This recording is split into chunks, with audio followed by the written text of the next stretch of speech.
Sorry, Mariam, we are live now. Thank you. Hello and welcome to the South Asia Regional Alumni UK webinar series for quarter 4. Before we begin, please note this session will be recorded and made available on the Alumni UK website and channels for other fellow alumni members who are unable to attend today. With that disclaimer out of the way, my name is Mariam Kadir and I'm the manager for the Higher Education Mobility team at the British Council, Pakistan. I'll be your host today. Thank you to each one of you for joining us to discuss this very important topic of changing leadership landscape, focus on women in leadership positions. We are delighted to have alumni joining us from across Bangladesh, India, Nepal, Pakistan, and Sri Lanka. A special thanks to the fantastic speakers who have taken the time out to be on the panel. Our webinar will run for approximately 90 minutes, and we encourage you to stay with us right till the end for the Q&A and feedback session. As mentioned earlier, this session is being recorded and will be made available on our channels.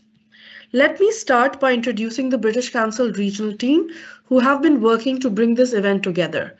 Agatha Gomes from Bangladesh, Vishu Sharma from India, Usman Khalid from Pakistan, Tushara Gunasekara from Sri Lanka. Before we begin, I would like to provide you with a brief overview of our upcoming and past events across the South Asia region. At Alumni UK, our mission is to create meaningful engagement with our alumni wherever they may be in the world. Our strategy focuses on 4 key thematic areas of employability and careers, learning and development, networking, and showcasing. These activities are tailored to different stages of alumni's career, from recent graduates to established professionals, to ensure everyone benefits from the network. Our vision for UK alumni engagement in South Asia is to establish a prestigious network of UK alumni who play an active role in driving economic growth and prosperity for the whole region. The Alumni UK platform is a hub for connection and opportunities. Here you will find careers and employability support, online courses, career talks, and webinars, masterclasses. There's several opportunities for you to expand network and showcase your talent and achievements, such as the Study UK Alumni Awards, case studies, blogs, and much more. Here's a snapshot of our upcoming alumni engagement activities across South Asia for the remaining period till 31st March 2026.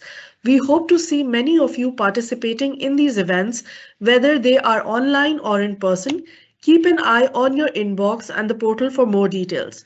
Our upcoming activities include as follows. So Bangladesh will be announcing new program and activities for 2026 soon, as we are in the last quarter of the year. India will be hosting Alumni Symposium in Delhi on 7th of Feb 2026. And the Study UK Alumni Awards on 12th of March 2026. Pakistan is going to host the Study UK Alumni Awards on 7th of Feb in Lahore, Pakistan. Sri Lanka will be announcing new programs and activities for the upcoming financial year. So today's session is part of our ongoing Alumni UK webinar series. Each quarter, we bring alumni and experts to discuss timely topics and that matter to the community. Today's focus is on changing leadership landscape with a focus on women on boards and in leadership positions. But we'll also be sharing news and opportunities along the way. To stay up to date with the events and webinars, make sure that you're registered with us. The QR code and the link is on your screen to register if you haven't already done so. The next few slides will take a look back at some of the more recent alumni engagements across the region. These images show a variety of formats, from workshops to networking events, and the energy our alumni bring to each one. We are proud of the connections being made and the projects being initiated.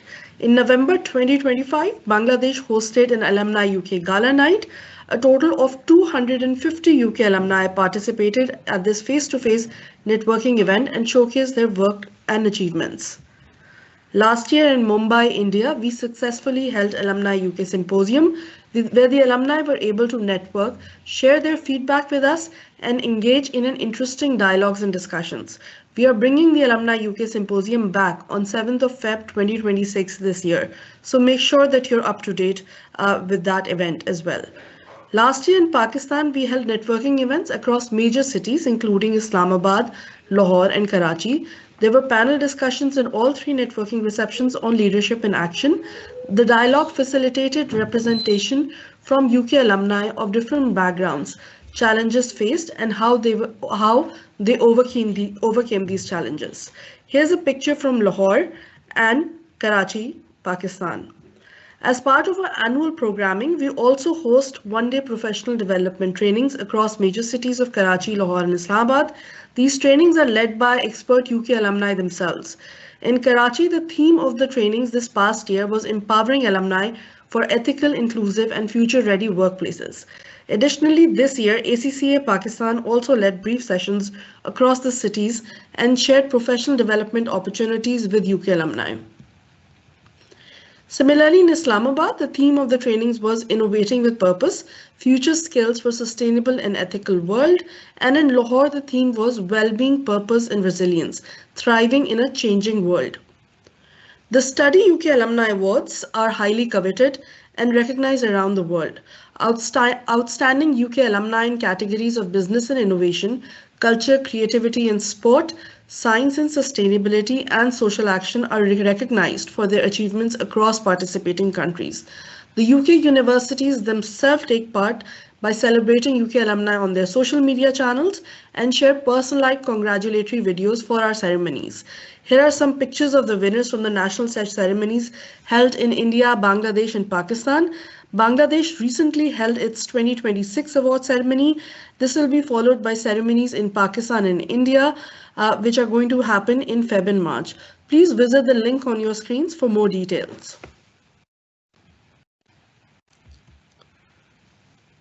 So I would now like to begin with introductions of our panelists. First of all, thank you to each one of you for joining us to discuss this very important topic of changing leadership landscape, focus on women in leadership positions.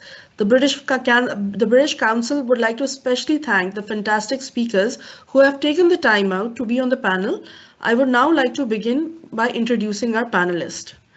So from Bangladesh, our first panelist, Maureen Karim, is a senior public sector leader from Bangladesh with extensive experience in public administration, governance, and public policy. She currently serves as Assistant Executive Program Director and Deputy Secretary at the Skills for Industry Competitiveness and Innovation Program under the Finance Division, where she works closely with government, industry, academia, and development partners to strengthen workforce skills and industrial competitiveness.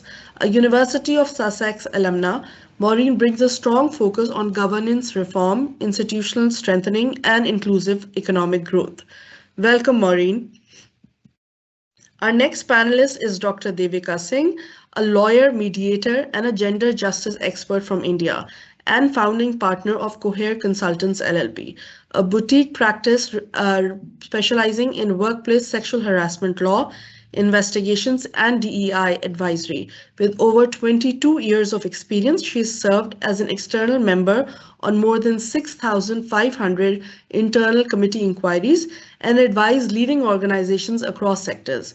A King's College London alumna with a doctorate from Frio University Amsterdam, Dr. Singh works with intersection of law, policy, and organizational culture, helping institutions move meaningfully from compliance to change. Next, we have Barrister Sahar Iqbal, a first-generation lawyer and the youngest partner at her corporate law firm, as well as the youngest to be recognized as a leading partner by global law directories across multiple practice areas. She is the officer of International Bar Association and topped the bar at law examinations at Lincoln's Inn among Pakistani students, a British Council High Achiever and University of London alumna. Sahar currently advises local and foreign governments and clients on complex transactions in Pakistan, bringing a strong perspective on leadership in traditionally male-dominated sectors. Our final speaker, Gayani De Alves, is a senior corporate leader and governance expert from Sri Lanka. She brings over 2 decades of experience from Unilever Sri Lanka, where she served as a director of customer services and was member of the management committee. Gayani holds an MBA from Postgraduate Institute of Management and an MSc from University of Reading. She currently serves as an independent non-executive director on multiple boards and contributes to national institutional governance through Women's Chamber of Industry and Commerce and Council of the Open University of Sri Lanka. As global chairperson of Women in Logistics and Transport, she leads initiatives across more than 40 countries to advance gender equity in traditionally male dominated sectors. Welcome, ladies. Impressive profiles. Um, also very intimidating, to see, to digest the kind of background and knowledge that you bring to this platform. I know it's a weekend. I'm very thankful to all of you to come here and take part in this decision. And our aim today is to explore progress, challenges, and actionable strategies to strengthen women's representation in leadership across South Asia. We also hope to encourage collaboration, inspire practical solutions with our professional networks. And before we begin, I'd like to thank all of you. You bring unique expertise in governance, law, public administration, and corporate leadership. So let's get started. I'd like to inform our audiences that they can post their questions for speakers in the Q&A chat box. We will have time at the end to take your questions. I would like to request the speakers to keep their cameras on when addressing the audience. So we would like to begin with Maureen Karim, but she's currently facing some technical issues at the moment. My team will let me know as soon as she's able to join us. But for now, we'll begin with Dr. Devika Singh. Dr. Devika, my question to you is, India has a strong legal framework on workplace equity, equality, and governance. Yet women remain underrepresented in leadership roles. From your perspective, where does the disconnect lie between law, compliance, and organizational culture? If you can please unmute yourself and turn your camera on. I hope I'm audible and visible, Mariam. Yes. Okay, great. And thank you very much for the forum. And of course, for the captive audience that has joined us. I believe you've had a record number of registrations. Now, actually, the disconnect that you questioned in your question, Mariam, that disconnect is very simple. Our laws, and we have plenty of laws, and India has some very strong legal frameworks. Actually, I work in this field. I have actually helped on policy making and law making in this field. Our laws acknowledge women. There is no flaw around that. But our workplaces, okay, where our leadership roles come from, these workplaces are still designed for men. Now, I know I'm on an esteemed panel, and I have colleagues that are representing, okay, the subcontinent. But I hear the same subtext everywhere I go, whether it's organizations in India or any other country that I visit in Asia. Women are welcome, but they shouldn't be disruptive. They should be competent, but they shouldn't be commanding. Present, but not powerful. So we have a flaw just in the disconnect. And I can tell you something very, very mundanely. I can actually demonstrate this. I don't mean this in theory. I mean this literally. Think of something as simple as office infrastructure. Most workplaces follow air conditioning standards that are designed around male bodies. Metabolic rates were studied decades ago. Men wear suits, are sitting still, and that's what was put down in the workplace. Women experience things differently. In the case of air conditioners, the temperatures are different. Hormones matter, bodies matter. And everyone knows, I think most of my colleagues would know, we have been to workplaces where we're taking shawls in tropical climates, we're shivering through meetings, we're being told to adjust. Now, this is just an example that we are not sitting in a neutral environment. You spoke the word male dominated multiple times. This is male default design. And that, when you zoom out, is what's happening with leadership. Policies exist, committees exist, but the assumed leader is still someone who has no caregiving interruptions, a linear body, linear productivity, and is emotionally contained. You know how women are judged for emotions. So I've seen this play out repeatedly. Women aren't disbelieved because there's a lack of law. They're disbelieved because they don't fit the default template. That is the disconnect. it's interesting. I didn't even think about the, the default setting for the air conditioners, and it is very true. It's, I can think of colleagues actually, in our own offices, where people bring shawls and sweaters, especially female colleagues, and I didn't know that that's how it's basically not done with that in mind, but possibly from the history and cultural perspective, men go to work and they wear suits. And it's so interesting because you're right. Women are told to somewhat adjust, not be disruptive. And if you are disruptive, you're labeled as, feminazi, or, she's stubborn and always, having complaint, as opposed to your male colleagues who may sort of stand up and say something. Sahar, if I come back to you, you are a first generation lawyer and the youngest partner in your field. How would you describe the realities of accessing leadership roles in Pakistan today, and what has genuinely improved and what remains deeply entrenched? Well, first of all, I would actually like to agree with what Dr. Devika has said. I think she spoke for all of us when she mentioned all these facts and figures. One thing I would like to differentiate, and I think this will answer your question, Mariam, as well. When I started 15, 16 years ago, this was the default setting. Now I feel, especially after COVID, in the last 4 or 5 years, I feel I do see equality. I mean, there is still an imbalance, it's still male dominated, but I think Dr. Devika mentioned that people do not expect women to be disruptive. As long as we're performing our role, we're competent, we're doing our job, it's fine. But the moment we start challenging, or the moment we start having our own opinion, we're called disruptive. At least in Pakistan, I don't see that as specific to women only. That's a change I've seen. So even, in my field and in my industry, even if a man is speaking his mind, or calling out an unreasonable action, he's labeled as disruptive as well. So I feel, and it's now that I think about it, it's slightly interesting. I've seen a shift from male-dominated sector to just domination. So whoever's at the top wants to dominate and control. I don't know if it's a good thing or a bad thing, in the sense that both men and women now face equal domination, somewhat of an equal domination. But this new challenge that we're facing from our top management is a new challenge that we need to tackle. And again, as a country, and I'm sure this is because I was in my dry run with Mariam the day before, I said we're united by common facts, divided by borders. So when I hear my colleagues from Sri Lanka, India, Bangladesh speak, it feels that they're in Pakistan or I'm in their country. I mean, every country has its own nuances, but otherwise, I feel we're probably all of us are in the same boat. And Pakistan as a country has faced brain drain. And Mariam, I'm sure you'll agree with it, especially in the last couple of years. Sort of for a country that's seeing a lot of its young working population, and as a country, we've always had a very robust and strong young population, but that population is now choosing to relocate to other countries for better work opportunities.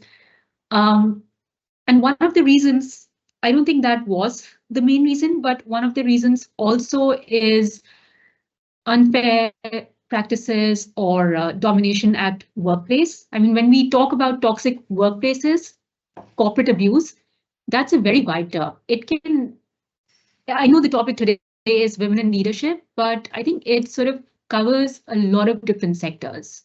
Does that answer your question, Maria? Yes, sir. And I was thinking when you said, just plain domination is what's there. I couldn't help but think that maybe this has something to do with maybe the colonial mindset, right? Just Yes. submit. Which is what we're seeing more and more, unfortunately. I mean, I don't want this to become a political webinar, but that's something we're seeing sort of permeate in our society over the last couple of years. Right, right. Interesting points. Thank you, Sahar. Gayani, if I may ask you, Sri Lanka performs relatively well in women's education, mid-management representation. Yet when you talk about leadership and board level participation, that remains limited. From your corporate and governance experience, why does this gap persist at the top? Yeah, thank you very much for inviting us from Sri Lanka as well. And I'm thankful to the previous speakers from India and Pakistan. I think I really echo the same sentiments, but I would add a little bit more into that because I think it's actually the default position that we all talk about. I always say that when you are somebody in the board, you just assume it should be a man, and they always call chairperson instead of chairperson, they call it chairman or so I mean, these are little nuances that we need to understand. So there are a lot of conscious and unconscious biases, whether we like to admit it or not.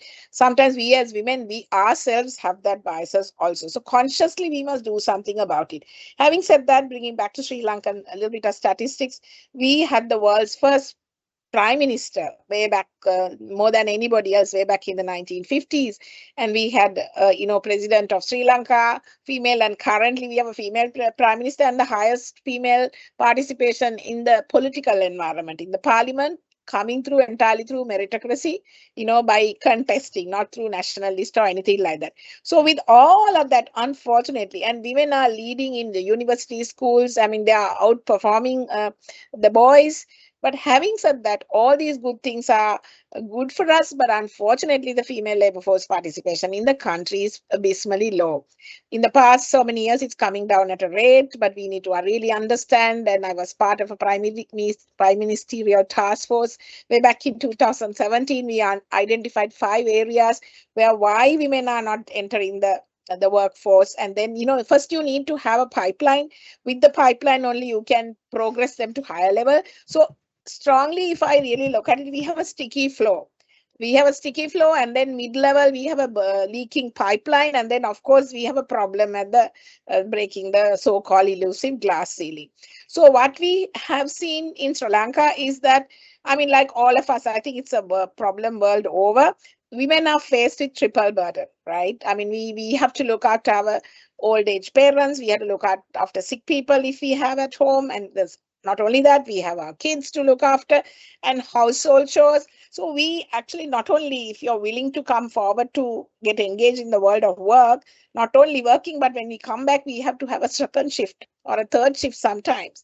So you work in South Asia, there was a statistic some time back when I read it. It said like women work twice the amount of, hours as men, because men can enjoy, but women can't. But then, therefore, when you really look at women's outlook to a career progression, performing in a career, or all of that, sometimes they are taking a backseat in view of all of this. So in my personal experience, I mean, I was supposed to be the first female director in the whole of South Asia at Unilever, my former workplace. But when I got into that position and people are saying, oh, wow, you are in that position, now we also can see somebody get there and doing it. But I always say, no, I was also somebody like you. It's just that you need to really remove all your inner inhibitions. You have to challenge your inner, conquer your inner inhibitions. I think I would say more than the external environment, I also feel we ourselves have a role to play, because other speakers spoke about the external environment. I also feel we as women, we are confident, we are multitaskers, we are really good at what we do, we are very empathetic, we have high emotional intelligence, like Jack Ma said, we do things with love and care. So we have a higher LQ. It's going beyond the EQ. So it's really in us. It's just that we have not really understood our potential. Not all of them. I'm saying a certain segment of the working women have really understood, and they're not coming forward to show their prowess. And you need to have that confidence. Competent, but you're not confident to show your competence. Whereas our male counterparts, even whether they are not competent, they will come forward and grab those opportunities that come your way. So I feel personally, first of all, you need to really conquer your inner inhibitions and then show your prowess and confidence, and then that'll, at least you will get into the consideration set, and then you will be eligible for those positions. So my always, when I do engage in a lot of mentoring and coaching of young women who are entering the world of work, and also the mid-level managers and all of that. So what I always say is, don't be inhibited by all these external environments. Externalities will be anyway problematic for all of us. We cannot solve everything, but just work within your circle of influence and try to see how you can overcome those.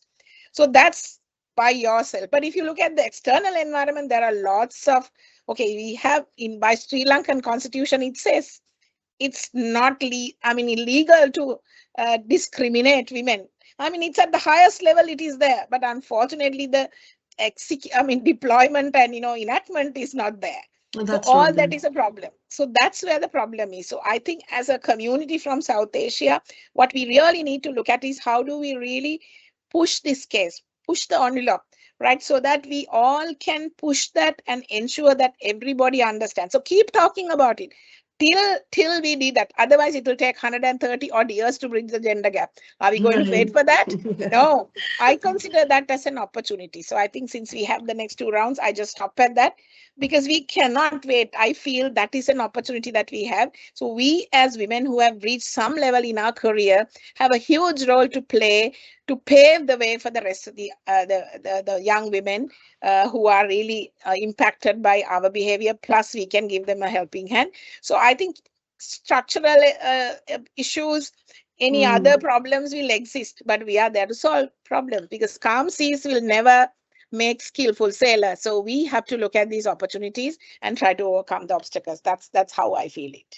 Very important points made over there. You spoke about inhibitions, and I think the story begins a lot earlier when you talk about nature versus nurture. Men come across, more confident, willing to take on more risk, but women, girls at a very young age are limited in how they, growing up, that sit a certain way, don't do this, behave a certain way. That's how little girls behave. Boys don't cry. So I think it starts on very early, and there are plenty of studies being done. One on why women are not entering STEM fields, for instance, and one of the reasons is because girls from very young age are not encouraged to take STEM related activities. For instance, rockets are for boys, dinosaurs are for boys, but unicorns are for girls, right? So it's very subtle and it starts very early on. And it brings me to the second round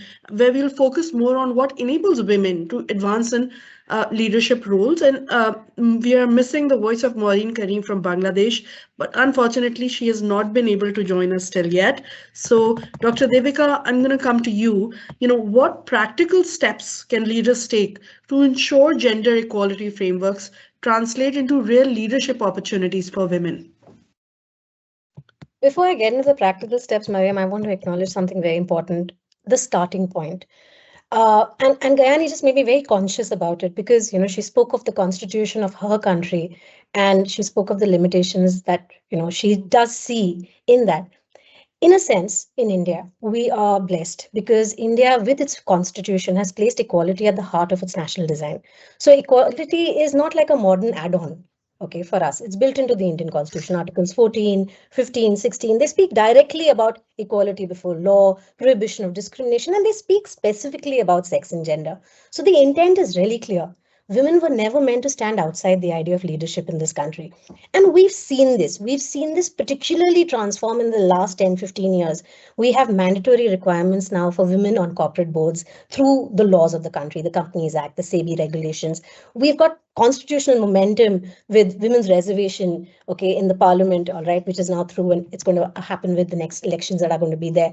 Okay, women have led spaces and positions in this country, which we at once considered unimaginable. I mean, yes, we did have a woman prime minister quite far back, but the fact that women are in defense, they're leading portfolios like finance, they're leading public policy, corporate governance, exactly what you said, those traditional fields that we associate with men, okay, women as fighter pilots, women heading banks. I mean, this tells me that we are doing something practically where the intent is visible, the framework exists, and the doors are not technically shut. So it's a story of hope. And I echo in that, what Sahar said, her conviction in equality, okay, with that echo of hope, all right. But we still need a lot more. We don't want to, as Gani said, we don't want to wait for so many years, right? So this representation, this is just the beginning. We can't treat it like an outcome. So the first most practical tip is we need to continue. Leaders need to continue to not pretend that we have a neutral system or that neutral systems are fair systems. till our understanding of equality remains flawed, okay, we actually will just think that representation is enough. We will not understand distributive justice, etc. So for that, leaders need to start tracking not just representation, okay, they need to track and count where all women are. Are they, I mean, if even if it's a leadership panel, say it's the board, are they actually present in those leadership meetings? Who's speaking to clients? Who's representing the organization externally? Who gets put on these high visibility projects? Because if the women are missing there, then all you've done is tick a box. Okay, but your leadership pipeline is broken. You've just ticked a box. And then you also need to ensure as an organization that you rotate the women who get the spotlight. Because if it's the same women who are doing it, okay, then you are not allowing diversity within that plank. Okay. Excuse me. Sorry, no worries. You have to create a system where different women lead reviews, different women present strategy. Okay, there are different women who are being sent to conferences, panels, client pitches. So for that to happen, you have to start interrogating merit. In fact, every time I hear we employ on the basis of merit, I ask who gets access to stretch roles. Okay, we all know that we have work-life balance that women need to, it is put into us right when we are young, starting off as a professional. Our parents tell us there will come a time when you will have to balance. Okay, so I want to ask an organization, when they say we promote purely on merit, okay, who's getting access to the stretch roles? Who's getting forgiven for when they fail to show up? Who needs to be perfect just to be considered? All right, because if your answers to this are showing me, okay, something which is unequal, then your idea that merit is the way we promote is wrong. So we as practical leaders need to get into these questions. Yes, in organizations, HR will push in women, but then women will fall out and they will never reach the top of the pyramid if we don't start pushing them in every area.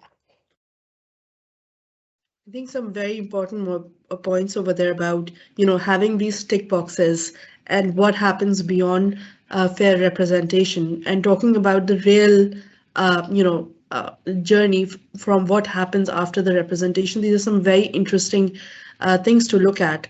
Sahar, if I may ask you, in a high pressure, male dominated sector like corporate law, what role do sponsorship, visibility, and professional networks play in accelerating women's leadership journey? Okay, I'll be very honest, and I'm actually being told more and more that I'm too honest for my own good. So, in a field like mine, it's a very niche area, not only of the law. So I'm basically a transactional lawyer. So that's a subset of corporate law.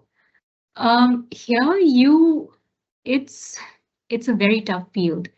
You need the support first and foremost of your colleagues, of your seniors, of your juniors, of your team, of your family. Family support is very important, because if your house isn't literally your house is not in order, you will not be able to deliver and perform. And I think somebody earlier mentioned that men versus women, women are from Mars, and no, women are from Venus and men are from Mars.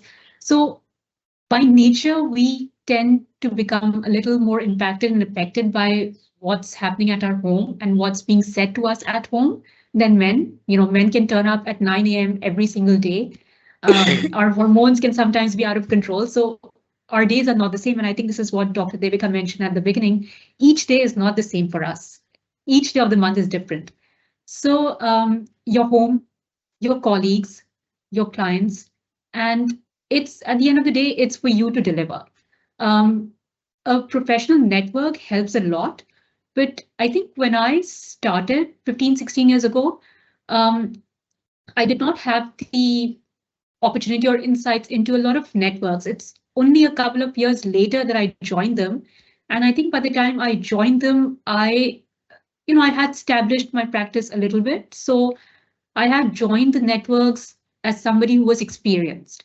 It's very important. But now that I have the experience, I feel it my duty and obligation to mentor, other lawyers, or not just lawyers, anybody in that platform and network. So it's very important. And it would be remiss of me not to, because both my colleagues from India and Sri Lanka mentioned their constitutions. And Mariam, you know that our country is an Islamic republic, so women were given equal rights 1,500 years ago, and that's enshrined in our constitution. And I think Sri Lanka had, I actually didn't know this, but Pakistan had the Muslim world's first female prime minister, Benazir Bhutto. So it, and I think maybe, and when I think about it, she had her family support. So because she came from a particular family and her father was there pushing her, she was able to deliver. And then she had support of her husband as well. So I think I'm digressing a bit. But Dr. Devika, you also mentioned that India has a lot of laws. You're very active in policy making, etc. I say that about Pakistan as well. For a country which is not huge, we have a lot of laws, and even as lawyers, we don't know all the laws that are in force. It's another question if those laws are implemented. Not all of them are, but we have laws because I mean, we were part, all of us, Bangladesh, we were all part of British India at one time, and we inherited a lot of their laws, and then we made our own laws. In fact, I was saying to Mariam the other day that sometimes we see that if in India there has been a development in companies law, etc., we follow suit. I think we tend to be a little lazy when it comes to, because we've been promulgating laws on so many interesting political subjects that our parliament loses their sight on what is really important. So it's very similar. So hearing you speak, hearing my colleague from Sri Lanka speak, it's very similar. Thanks, Mariam, is there any part of your question that is unanswered? No. Thanks for sharing that. And I was thinking about prime ministers in the region, and one thing you do notice is that they either come from a dynasty of political families. So Yes. from a very privileged back, which is fine. I think that's how the story is in the rest of the world. But it's also what do they do once they come into power, right? Do they set up a certain kind of a setup to include more women? And I think that it does happen in different ways in the different countries in South Asia. So they experience, and even though they're from very privileged families, political dynasties, they also face a lot of criticism about how they carry themselves and their policies. And I think more so than their male counterparts. So even if we talk about the most powerful, politically motivated, politicians, even they have these barriers and very publicly are bashed, as opposed to if if there was a male prime minister. And so Gayani, I'd like to come to you. From your experience on being on multiple boards, what governance practices on boardroom behaviors genuinely enable women to leaders to influence decisions rather than simply occupy seats? Mariam, I'm sorry to sort of just interject a bit, but just to complete what you said, you're right. When you were referring to Benazir Bhutto, and she's from Pakistan's People's Party. So for all its shortcomings, it has been very progressive when it comes to giving women opportunities. We've seen a lot of women ministers from that political party. And one of our current ministers, the Chief Minister of Punjab, is very popular for her looks and her fashion sense these days. And I'm sure, my colleagues in India and Sri Lanka have seen her. And we've also seen in her tenure, she has given a lot of her female colleagues opportunities as well, voices. And so their political manifesto aside, they have done well for women empowerment. So sorry to hijack your question. Not at all. Gayani, would you like me to repeat the question? Yeah. Okay. So, please, yeah. From your experience on multiple boards, what governance practices or boardroom behaviors genuinely enable women to leaders to influence decisions rather than simply occupy seats? Okay, thank you. So I think women influence boards when power is designated into governance, not left to personal resilience or charisma. That's very, very real. So very often there is a lot of tokenistic behavior in some countries.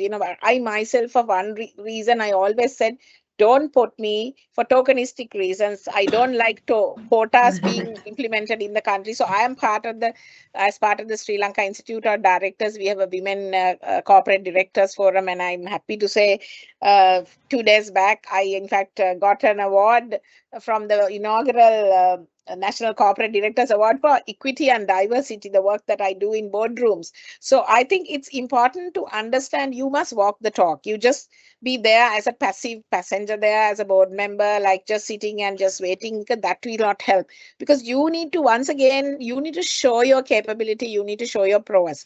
Now to that, it should be a two-way thing. It's not only you having that confidence, but it's the board chair should also provide that conducive environment in the boardroom for women to provide their voice and not to interrupt, because as you very well know, I mean, there are good boards that I work, there are some boards where you are being like kind of cornered, and your voice may not be heard, because men are, I mean, I don't think that they do it consciously or unconsciously, but sometimes they just bulldoze you. They just keep talking, and but you always try to be very polite, and you try to wait for the right moment, choose the careful words to do that without upsetting. So that's who we are. But I think over the years, I myself have learned that, and now we, as part of our Women Directors Forum, when we do the board leadership training for board ready women, this is what we do. We mimic the real board environment in classroom settings, and we ourselves as women, and we bring men also into those classes, and then we demonstrate, we do kind of a role play thing to showcase this is how the real life things happen, and then we record that and then show them these are the areas that you should improve. So I think unless you mimic the real life situation in a classroom setup, this will not happen. So these are little things that we do to really give that exposure to women. And another example that we have done as part of a Women Directors Forum in Sri Lanka is that because very often when there is nomination requirement, they said, where are the women? We don't have women, right? So, okay, we said there are so many capable women, but it's just that your default position is because you all have a all boys club mentality where you just get together in the evening over a drink, or when you're playing a golf, then you just discuss these things, whereas women don't have time to go and spend time in like that. So therefore we really said, okay, we work with chartered accountants in Sri Lanka, and we develop a directory of women directors, probable women directors, and directors who are in not even listed companies and listed companies as well. So that we keep updating that directory, so that when there is an opportunity that come our way, then we can actually use that. So we publicize that, and now that is a good thing, because now we also see every year when International Women Day crop up in month of March, the main business magazines, they just actually have a special supplement on that. So that is all because we have pushed them to say, okay, we women exist, oh please notice us, right? So that's one thing that we do. See, the other thing is we also do a lot of research locally to showcase that when you have gender diverse boards, often, I mean, internationally also, we have proven that we wanted to show them, often correlate with higher financial performance, return on assets, return on equity, and better ESG practices. So that is something that we try to showcase, and time to time we do that. In fact, International Finance Corporation, the finance arm of the World Bank, in fact, worked with Sri Lanka Institute of Directors to really push the Ceylon Stock Exchange to actively promote a target of reaching 30% women on boards. And fortunately, I'm actually happy to say that we were in 2017, we had I mean, of course, it's still a single digit number then, 7.8. But over the last so many years, this year we had an 8% increase. Now we are 13.4%. So, I mean, it's moving, but not to the extent that other countries in our region, I mean, as India is around 17, 18 or something, Bangladesh also double digit, and global average is much higher. So I think we have still a long way to go, but at least needle is moving in the right direction. So it's just that it has to be outcome driven. You need to see, and you should not have tokenistic behavior. And even, I mean, simple example I'll mention, even when we organize webinars or economic summits, we make it a point. I mean, I myself said, don't have panels, men only panels, right? because women talk not only gender, we talk about economy, we talk about legal aspects, structural reforms, all of that. So we ourselves have said that we won't take part in this if you don't have women, because we have already proven that there are capable women. So I think we have to call out. So it's very important that all of us continue this push and this momentum. Yes, we may not reach the gap. We still have problems, but we keep the pressure going. I mean, everywhere in the region. I mean, that way everyone will push towards something, and then we can keep benchmarking each other's areas and learn from each other's, and that will help us. So these are 3 things that we have done to develop pipeline to get the board ready female member directory. Then IFCCSC tracking the public quoted companies, how many women are on the board.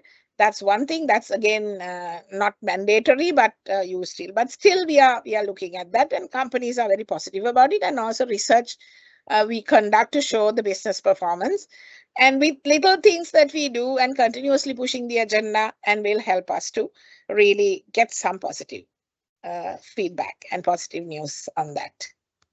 Thank you, Gayani. I think there's some very interesting points you made about, having real world scenarios in a classroom and to include men in those scenarios as well, to kind of maybe also help them understand how to include women peers on the board. And one thing that stuck with me also was when you said that men, they have a different way of networking. They can go play golf in the afternoon, have drinks in the evening, and make decisions on these after hours as well, where women have commitments. I know I would do better at work a lot if I could just check out and go play golf and have a few drinks. But it's the reality of that's on the ground, and to keep that push there to make these changes visible and have this directory. When somebody says, "Oh, there are no women that would pass the test to being on the board," no, here is it. It's there. It's pretty much there. So to keep the push on and to ask for not just representation, but to actually have women on board who are able to add value to that board. And this brings me to the third round, which will focus of questions will focus on future leadership and advice and cross border learning as well. So, Dr. Devika, coming to you, what advice would you give to young women professionals across South Asia who aspire for leadership roles but encounter resistance early in their careers? And it very much happens quite often, actually. Before I say anything to young women across South Asia, Mariam, I think it's very important to pause and acknowledge something that Gayani and Seth, both of them are bringing out. We are not the first women here. It's not said often enough. We are not the first women to be here. We have stood and we stand on the shoulders of women who fought battles we will never fully understand. Women who entered rooms where they were not welcome, spoke when it was unsafe, worked twice as hard for half the recognition. And they made leadership possible for us. And now, of course, we are hoping that leadership and women leadership becomes fashionable. Okay. But in that whole issue of fashion, we should not forget the amount of sweat and hard work that has gone to ensure that seat on the table. And this is something that I commend Gani for her active perseverance every day in pushing that. See, this is not an agenda. Okay, this is not partisan. Okay, this is not inequality. This is showing up for equality. This is a demand. Okay, because this is how the world should be. Our default position should not have been that it is easier for men to turn up at 9 a.m. every single morning, as I have mentioned, or that, as Gani mentioned, men can go and play golf. Okay, that should not have been our default position. All right, so we are going back to the design. So I'll pick this up from a very practical thing that I figured when we were drafting the sexual harassment law in India. Okay, now it's a controversial law and I will not get into the controversies over it, but I will go into the thought process behind it. Okay, so initially when the law was being drafted, and this of course was because of a mandate from the Supreme Court, so it had to be done. Okay, fine. When the law was being drafted and I was part of the drafting table, the thought process that was going on was, can this law only apply to organizations that have women? As often, a lot of labor legislations, I don't know if that's true in Pakistan or in Sri Lanka, but a lot of labor legislations seem to have women-friendly clauses that are only for organizations that have women. Now, the problem with this, as I had seen as a practical corporate lawyer and as a labor lawyer, and since I was on this table, was that organizations then don't show women on the muster rolls. They don't even take women on as employees so that they don't have to deal with the load, the pink tax. Okay, fine. All right. So, very plainly, we put it out, and several leaders along with me who were pushing it out, we said, no, it has to be a law that applies to all companies across board. Now, when we stepped away from the drafting table and the law finally came out, a lot of organizations reached out to me as a subject matter expert and said, but we have no women in the organization. How do we form this internal committee that requires the presiding officer to be a woman, at least 50% women employees, etc.? I said, the answer is simple. Employ women. Okay, fine. The fact was that it actually took 5 years for organizations to first come to terms with that they have to employ women, one. Number two, they have to employ women in a senior leadership position, which is not just a director position. It has to be a senior leadership position as an employee.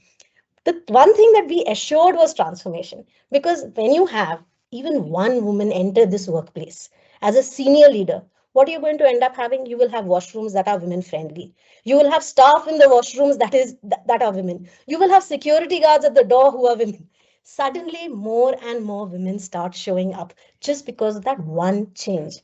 Now, today, a lady who's entering the field, so as to say, okay, taking up an opportunity, she may see a lot of women around her and not realize that this was the work that went into it. Okay. And therefore, today, one thing that I really want to tell, okay, women out there, stop tiptoeing in leadership around your gender. Okay. People get in and they think we'll now avoid talking about women. We'll overcorrect ourselves. Women overcorrect themselves to appear neutral. They distance themselves from other women to avoid being accused of bias or allyship. Now, I understand because, patriarchy is there. Let's acknowledge it. Fine. So the moment a woman leader says, I as as a woman, or I acknowledge gender, immediately everyone says she's playing the card. But let me tell you the truth. If you don't play it, if you don't mention the fact that of this visibility, your silence is not a victory. It's compromise, and it's a loss for all the work that has gone into all the women on whose shoulders you stand. And it's a loss to all the women who are now coming up behind us. So honestly, it's even a loss to patriarchy, because correctly, as Gayani put out the numbers for her country, it's the same situation in India. The more women we have, okay, with capability, economies, financials, everything flourishes. Industry flourishes. Okay, so even that loss, it's to patriarchy, because it then deprives our workplaces of perspectives. So to all young women, you will meet resistance. When you come in, you will meet a resistance which is there. It is intersectional. It may be because of your sex, maybe because of your gender, your orientation, your religion. Cost, so many resistances shall be there. But this doesn't mean you're doing something wrong. You are revealing the limits of the system. So learn the rules, but don't confuse them with the truth. Build your confidence, but don't erase your context. And don't apologize for demanding, pushing, seeing what you see, okay, and being a firebrand every day. Thank you, Dr. Devika. Very well put. I think it's important to acknowledge women, some of our mothers, some leaders in the field who actually made it possible for us to sit over here and have this conversation. Sahar, if I can ask you, if organizations or regulators in Pakistan were to introduce one bold reform to support women in leadership, what would have the most transformative impact? I think both of my colleagues have mentioned mandatory quota for women. So now at that point, when it came into force, it was something groundbreaking. But then I think somebody also mentioned that we see the same faces. So it's not a win if you have a legal requirement for mandatory seats for women, but then you're seeing the same women on every panel, on every board seat. And I'm sure she gets there because she's competent, but it's also then networking, etc. And then as somebody mentioned that, and this is actually a common problem. So I network a lot with lawyers from Europe, USA, same complaint that we can't go and play golf. We can't catch a few drinks after work because, there's something to do at home. And just generally, that's not how we function. That's not how we feel comfortable. And we lose out a lot of opportunities. So I think, Mariam, you asked about networking and platforms, especially in a country like ours, because we're also a religious country and we have our cultural sort of requirements as well. So that's something we miss out on. And I do agree with Dr. Devika that sometimes we feel that we have to, keep ourselves small. We have to dumb down sometimes to make sure that somebody's ego is not hurt. Now that can be both men and women. I just feel it's not confined to men anymore. And again, I think the profession that I come from, historically, traditionally, it has been male dominated, and there still is the concept of boys club. We never hear about women's club. We do hear about women's associations, etc. We hear about that more and more, which is great. But it's always been a boys club. And I think Dr. Devika mentioned that, we should acknowledge and we should think about the women who were there, who walked so we could run. And this is something, Mariam, I think I mentioned to you in the beginning, 15, 16 years ago when I started, I used to be the only female in the room. And I also used to be the youngest in the room. But over the last couple of years, and I'm happy to say this, I see more and more women now. I mean, yes, there are a lot of times when I'm still the only female. And I think that, again, I've experienced two things. There's a lot of respect because they see you there as the only female. But then initially, and not anymore, initially they would also think, oh, is she? And sometimes, and I mentioned this in one of our events as well, that they would wonder, oh, are you old enough? Are you qualified enough? Because they would wonder, and they would actually speak aloud. These were men who would say, we're just wondering if you can actually sit on the table. So so just to, answer your question, it's really not about introducing laws. It has to come from within. I really can't think of, and I was very interested to hear Dr. Devika mention her experience with drafting the Sexual Harassment Act. I think it came into force in 2013 in India. We've had it in 2010. And that really, that has been a very helpful. It's not limited to women. It's for both men and women. But interestingly, it's used more for women. And Dr. Devika, I completely agree with you that in our labor law, we have similar clauses protecting women. I don't think our organizations hide the number of women. That's very interesting hearing you say that. But I think it's a very positive to say that our employment laws actually go out of their way to introduce special clause to protect women. So I think, Mariam, there can always be, we can sit and brainstorm and come up with more laws, but it's about the willingness of your colleagues to give you a voice, to hear you, and to treat you as an equal. Thank you, Sahar. Gayani, if I can come back to you, as someone who's leading global networks across more than 40 countries, how can cross-border collaboration, and because we all have a lot of common things, help accelerate women's leadership in the traditionally male-dominated sectors in South Asia? And we are aware of the time, so if you can keep this brief, because we have a lot of questions in the chat box as well. Okay, but I would like to just briefly say something about what Devika and Sure, please go ahead. Because we also now, Sri Lanka, it's a criminal offense actually to harass anybody, irrespective of whatever the gender, under the penal code, right? So I think we are also, I'm also I wear another hat at Women's Chamber. So we are actually currently pushing the government. We have the laws, but we also have to ratify the ILO Convention C-190, which is to ratification to endorse the sexual harassment policies and all of that kind of thing. So actually tomorrow, Monday, I'm going to meet the ILO country director and then the Prime Minister, who's a staunch advocate of this, and the ministry. So I would like to learn from each other. So this is a very beauty of all these kind of webinars. So I'll reach out to you both, Devika and so that we will do that. Okay, coming back to my question quickly, because importance is to answer questions.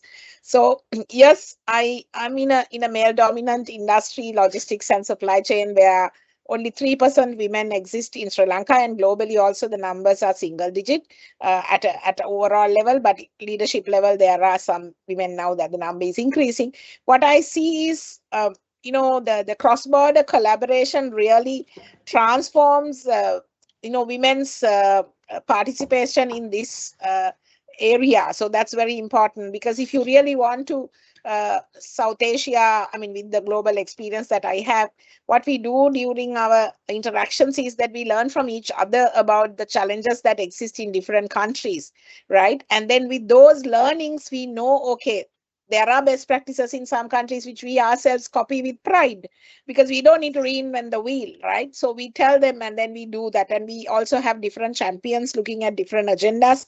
So in Sri Lanka recently, the governor of Central Province set up a task force on women's safety. So I'm in one of that committee. So we are really driving the agenda. So everyone in different countries also do that. So we share our experience, perspectives about how do we really make the environment with the best practices around, because ecosystem fixing is a bigger problem. Each country will have structural nuances which we need to understand in that context, because maybe religious, cultural, many other things also will come into play. So we need to understand all this broadly, but actually having a repository of all these best practices, and then having webinars and shared, programs will help us to learn from each other. So we recently published a document on ESG. Under ESG, we looked at the diversity space also, what we have. So there we have country case studies published there where we can learn from each other. So we did a survey on DEI agenda and all, and understood like each and every level in each country what the problems are. So it's an evolving landscape, and we can learn from each other. But what really excites me is we all have the same problem. We all have solved it in different ways, but we can still learn from each other how to fix these problems, because we have answers amongst ourselves. So that's the beauty of collaborating and networking with our peers and colleagues in the region, especially in South Asia, because we are all a small community here. So with my global experience, we have a lot of experience, so we can share with each other whatever that I have with me. Yeah, as well. Yes. Thank you so much. Just as a final closing round, I would like to ask all the panelists to share one takeaway and one commitment in one sentence. What single action should leaders or institutions in South Asia prioritize now to create lasting change for women in leadership? Very briefly, I'll begin with you, Dr. Devika.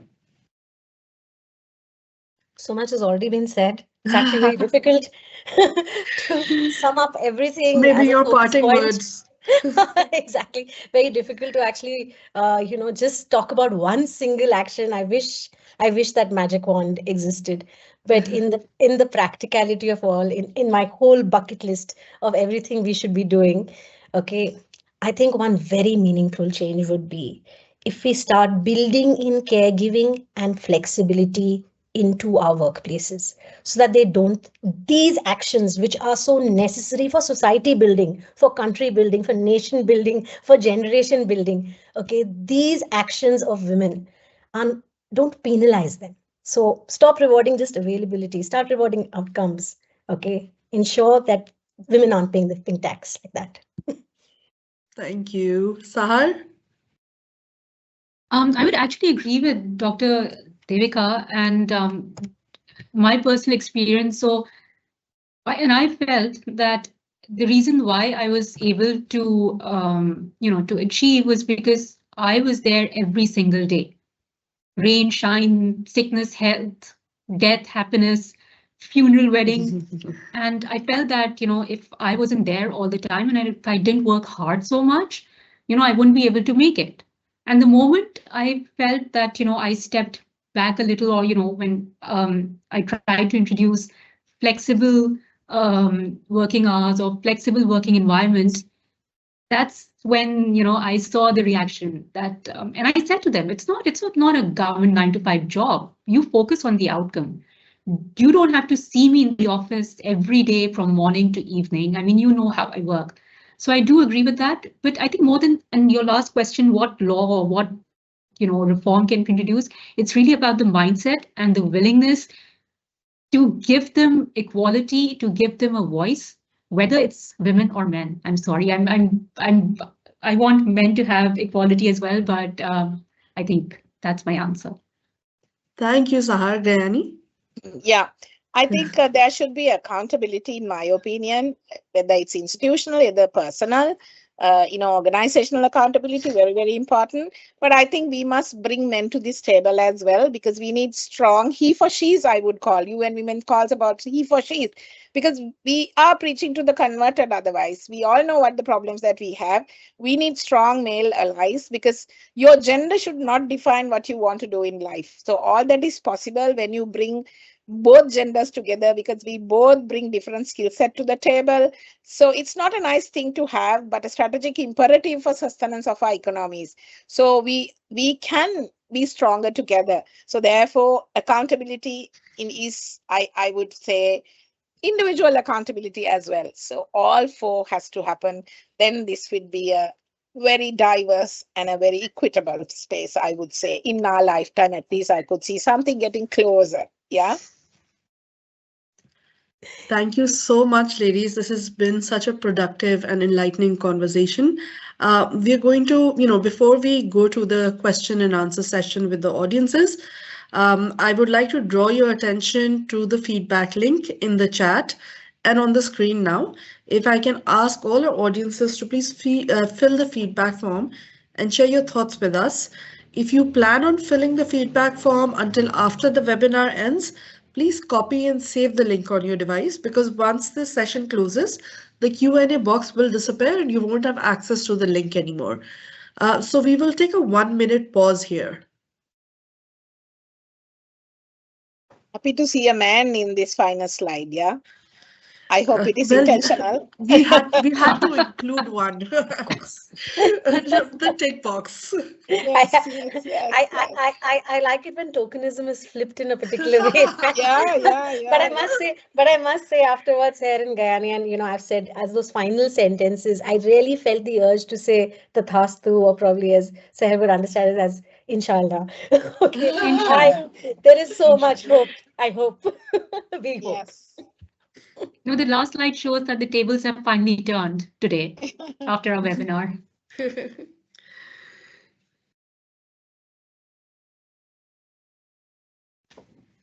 And yes, we actually, Mariam, we have our two very fine male colleagues who literally are backbone. I mean, you would talk about them more because they're your colleagues, but Usman he's the biggest female advocate I've seen in He Pakistan. really is. Usman is on the call. He's he's the one who has facilitated these webinars as well.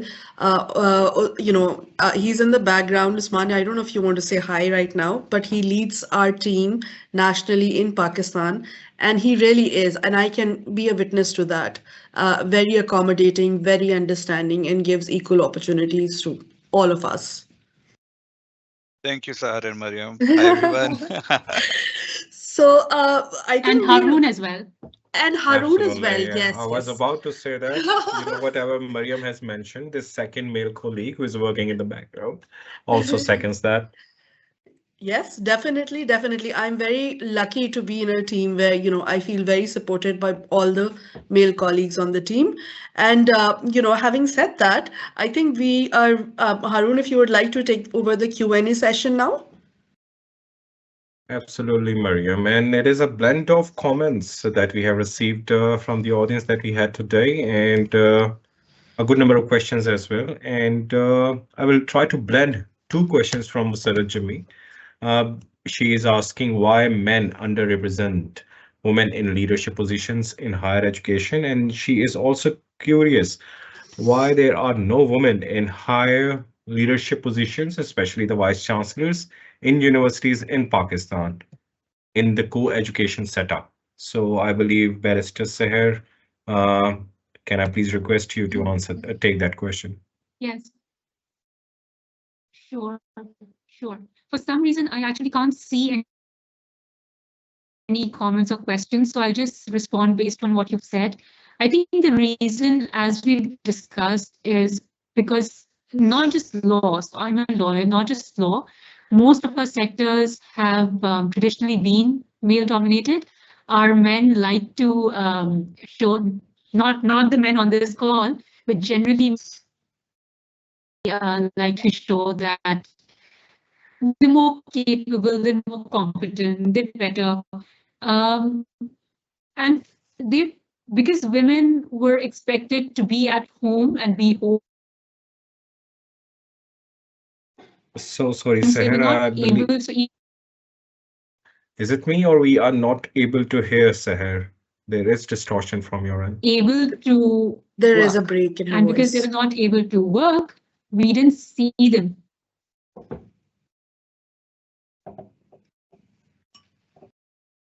I believe, yeah, I think there A is little some louder. distortion. Can you hear me now? Yes, it is Yes, a bit Sahar. better, but it is dropping. It So is I was dropping, saying yeah. that I wish, more than women equality, I wish to have better internet in Pakistan. Um, Absolutely. Yeah, I can second that, yes. I'm I, waiting for 5Gs. But no, I was saying that traditionally, in our country, women were expected to stay at home.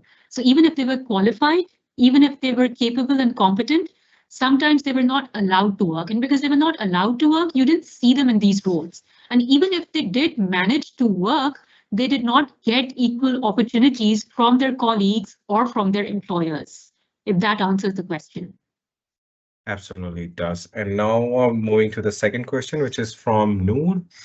How important it is to train men in leadership positions in promoting equality and gender inclusive workplaces so that women feel accepted and supported in moving up the ladder of leadership. Can I please request, I believe, Gayani, I think you should be the best person to take that. Can you repeat the question again? I missed it. Yeah. I will do. Yeah, please. How important it is to train men in leadership positions in promoting equality and gender inclusive workplaces, so Yeah. that women feel accepted and supported in moving up the ladder of leadership. Yeah. So I think it should be part of the company diversity DI policy. It's not a tokenistic policy. It has to be treated equally across the board. So it should be part of part of an integrated performance management policy of the company. So you need to, I'll give you an example in one of the companies that I was part of. When we initiated X many number of women should be in the company, and a target was set, then everybody said in specifically, because I come from engineering and in a male dominated area, and they were saying, oh, we can't find women in engineering.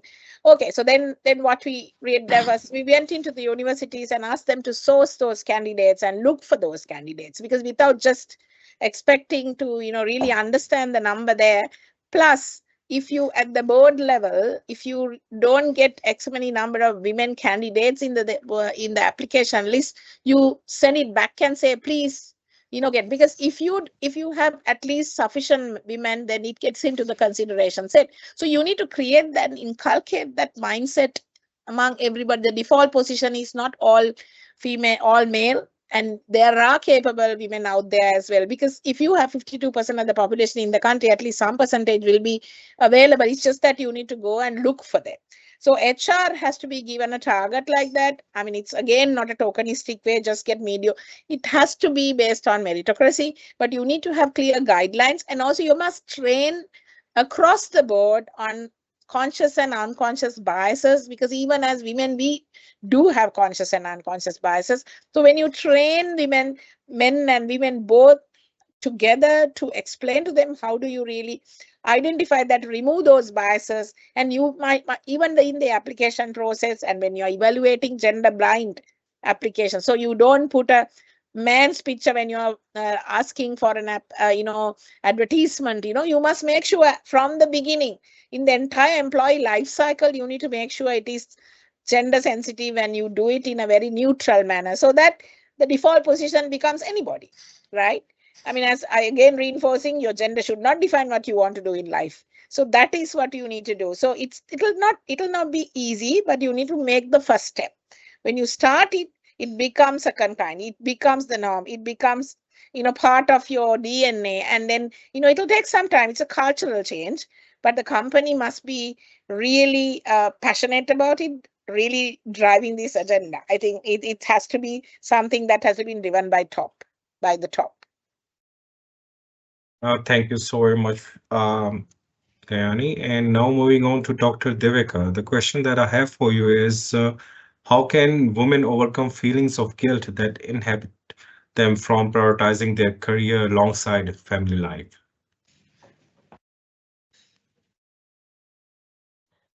Oh, that's such a common question. Before I go into it, I want to commend Noor for that very incisive question that she asked. Because, and part of my answer to this question on guilt actually lies in answering even a part of that question, furthering on what Gayani said. Uh, Bringing men to the table and training them is about ensuring that they understand that this problem is not a women's problem. And one of my biggest issues and disquiets, okay, is when we represent women inequality or gender inequality as a women's issue to solve. Now, because we make it a women's issue, so all our guilt also comes from there. Let me frame it to you in how what I mean. See, women did not design these systems. Women didn't normalize these behaviors. Women did not benefit from these hierarchies. We are working with the system we have inherited. So inequality is not a women's problem. So first, please stop feeling guilt. All right, because inequality is not a woman's problem. It's a legacy of how power has historically been structured and protected largely by men. Okay, it's been passively maintained. I mean, see, it isn't necessary for a man to have been a proponent of it, but even those who passively maintained it, okay, they are also the ones who are as much part of not questioning it. So the real shift we need is, yes, we need to train the men. We need the men to feel guilt. Sorry. Okay. The men in the leadership need to stop seeing gender equality as something they support. They need to start seeing it as something they're responsible for correcting. It's Exactly. their problem. Okay. And they need to correct it. And I think that is going to help women's guilt because we are made to feel very guilty, okay, about our emotions, about the way we show up, about the fact that we have to take care of so much more in life. We have to feel guilt for not being present enough at home, being too ambitious at work. I've only heard this with reference to women. You are too ambitious. We have to feel guilty with saying no, with delegating, with choosing ourselves. Okay. And I need everybody to understand this guilt is not personal. It is inherited. It has been foisted on us. It has come out from the fact that we've been made to believe that our primary value lies in caregiving, holding things together, compromising, being available, being agreeable. But we are not that. We are so much more. And when you step into leadership, now you have created, no limit for yourself. There is no boundary setting. So please, I think the only guilt you should ever harbor is when you disappoint yourself, not any guilt for disappointing other people, for being anything that they believe you should be. Believe in yourself. You don't need guilt. And can I add Absolutely. something, if you Yes, may please, permit please, me? please go Yeah. ahead. So Yes, please. Yeah. I also feel so women also have a huge role to play in nurturing men also to think that way, because after all, as mothers, we actually groom them at a young age. If you tell them no, you need to share the burden, so that's why I always say the problem is 50% on us also, because if we do that, I mean, countries like Spain and some other countries, in European countries, in Scandinavia and all of that, in primary schools they teach the boys to do the girls chores, right? So that is normal. You must tell them at a childhood, and then you have to share the burden. And luckily I see now in the new generation, they do share the load and they do the things together, unlike my generation, right? So I think women have a huge role to play, and then you don't have to feel guilty about it, because you have, you know groom the men, also. And then at least as you start your different stages in your life, you need to also openly talk about these things. And when you're mentoring your young female in the organization, the employees of the organization, you need to openly talk about these things. And then they understand it's not only my problem, it's a universal problem, but I have to deal with it. And this is how I need to do that. You need to have a supporting system. And then companies now have parental leave. They don't talk about maternity leave now. So it's actually a dual responsibility. It's not on the mother's responsibility. So in Sri Lanka, there are progressive companies who are talking about parental leave, not even paternity leave now. So some companies progress from maternity to paternity and now parental leave. So I think the world is slowly moving in the right direction. It's just that you need to embrace those changes, and we as women have a huge role to play. I always don't blame the men alone, but we also have to correct ourselves and remove all those inhibitions and do that. Yeah. I Thank I you, think I think Gayani. this is such a chord. It's a common chord that binds all of us, no matter which country we are sitting in. Exactly. All Exactly. right. It is such a common chord, and I think this line of questioning has really touched on that. Thank you so much. Thank No, you, it's very Devika. important. I think Gayani. I'll just add my 2 cents. I think it's very important, as Gayani said, to nurture men from a young age. But I don't think we're 50% to blame, because no matter how much you nurture them, no matter how much you train them, if they don't want to behave in a particular way, they won't. And it's not just limited to men, even women. So I hope, as I said, all of us have enough sense to behave in a proper way. But yes, Harun, over to you. It was a I have pleasure to Sir, listening I have the the story comments. play I out can in my. sorry for the Sorry, my interruption because apologies. the I just wanted to put out one anecdote from personal experience. I have the story play out in my life with my 12-year-old son. Okay, and I can tell you, nurture is something which is very important for all young people, not just men, but even women, for all young people to understand equity and equality every day as our roles. Okay, as a parent, and I don't just talk about mothers. You are absolutely correct. This isn't just something which is for mothers alone.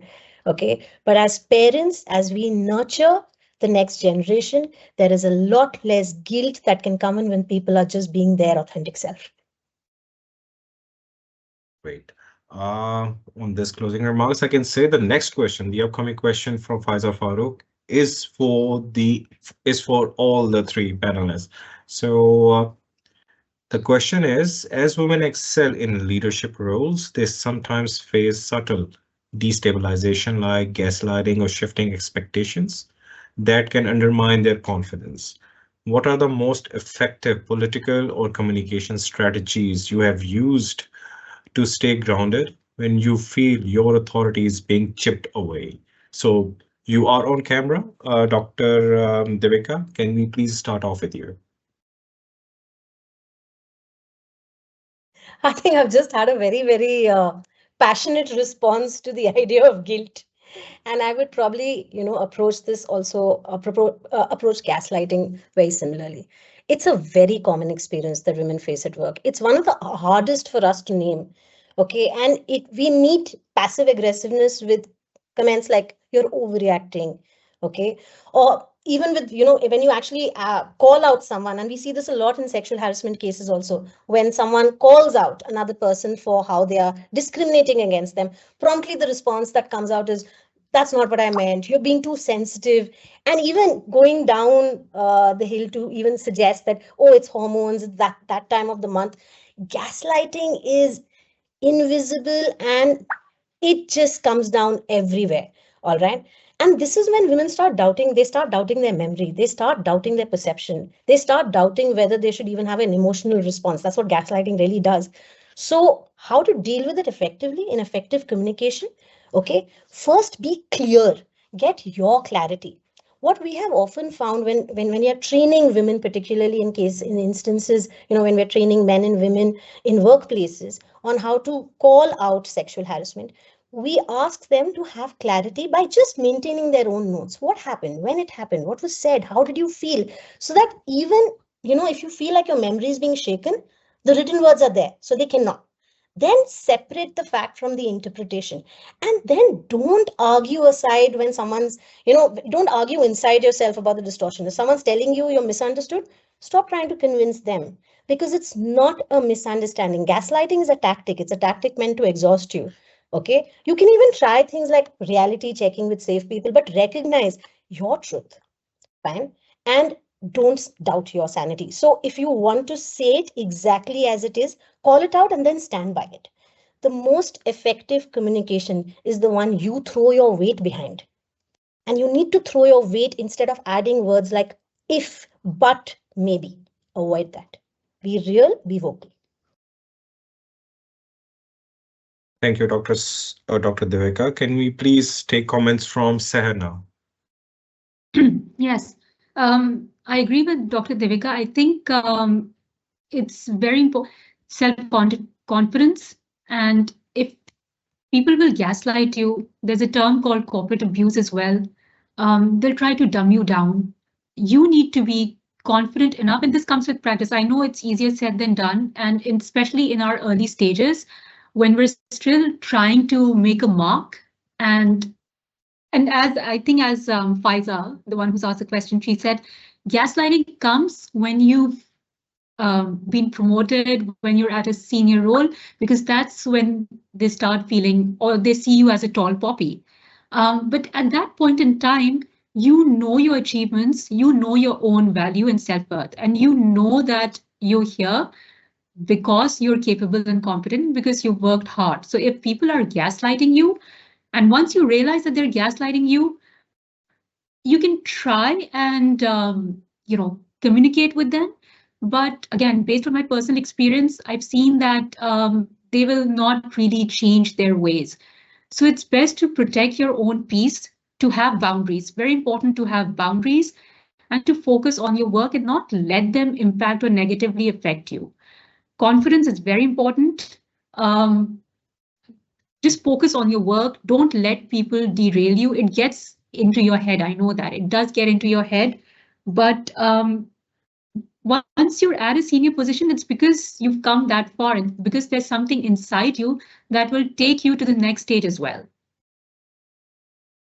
Thank you so very much for your take on this. Can we now move to Gayani?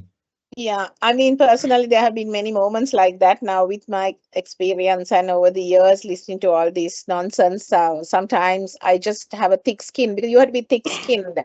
As women, we need to have a thick skin and you should not let it bother you and, upset you. So, I mean, and in corporate world, you talk about microaggression also now. So, microaggression, I mean, that's there like every day, something or the other, some things are thrown at you. Now, what I do is I'll try to explain and make them understand. I said, let's agree to disagree, and I just move away. I think that's what we need to do because you have to also be diplomatic. You should not show them that you are affected. I think don't show your emotions, but I think if you don't let it in and you won't get affected. I think the best form of defense is not show your perpetrator or whoever who wants to abuse you or do something to show them that you're not affected, and then it'll come back boomerang on them. I think that's the strategy that I adopt, and I tell my younger people when they also experience that, but they need some experience to use the right word, the way to do that, because they may not have the influence like how we have, because we've reached at the top and we have the power to do that and people respect you for that. But I think many younger people may not have that kind of wherewithal to do that. So you need to keep encouraging them to, be strong and, not let you make vulnerable and be upset about it. Yeah. Thank you, Gayani. Thank you so very much for that. I agree with you. And I am a bit conscious of the time as well. And we are still receiving questions. And we also received questions when we opened this webinar for registrations. And I was just because of the limited time frame that we have at this moment of time. So we are we are not able to take rest of the questions. And now I request Mariam to move towards the close now. Thank you, Harun. I'd like to thank our exceptional, distinguished speakers today for, facilitating this conversation and, highlighting persistent barriers that women face in leadership and also practical strategies to overcome them. We must carry on cross-border collaboration and shared learning and amplify the impact across South Asia. Thank you so much for your time. Do sign up with us with alumniuk.britishcouncil.org. Keep up to date with our events. Have a lovely weekend ahead. Thank you so much and goodbye. Thank you. Thank It was a you. pleasure. Thank you. Thank you. A true pleasure. Thank you. Thank you. Let's